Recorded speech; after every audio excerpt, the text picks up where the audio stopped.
नमस्कार मित्रांनो, माझं नाव पूजा महेश ठोंबरे. आपण आज शेवगाव या ठिकाणी आलेलो आहोत. त्या मावशींना आपण अमृत ज्यूस दिलतं. त्यांना एकच बॉटल दिलती. त्यांना डॉक्टरने रक्त भरायला सांगितलं होतं. तर म्हटली एक बॉटल घेऊन बघा, तुम्हाला किती फरक पडतो ते आपल्याला माहिती आहे. त्यांना एका बाटलीत इतका चांगला फरक आलाय. त्यांच्याच तोंडून ऐकू आपण. सांगा तुम्हाला काय काय त्रास होता? मला हे गुडघे हे सारा त्रास व्हायचा आणि जेवण जात नव्हतं. जेवण मग आता जातं का जेवण? हा आता जेवण जातं 4 पॉईंट 4 पॉईंट होतं. फक्त 4 पॉईंट होत. मग आता वाढलं?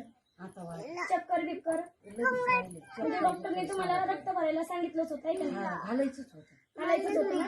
मग औषध घेतल्यावर लगेच कॅन्सल झालं का? कॅन्सल झालं. म्हणजे दवाखान्यात गेलेच नाही तुम्ही? मी गेलेच नाही. गेलेच नाही का? आता पहिल्यापेक्षा कसं वाटतं? आता बरं वाटतं. फक्त गुडघ्याला थोडा गुडघे म्हणजे गुडघ्याच नॉर्मल दुखत, पण बाकी सगळं फरक पडला. रक्त भरायचं कॅन्सल झालं. तुमचे चक्कर वगैरे सगळं राहिलं. जेवण जातं का तुम्हाला?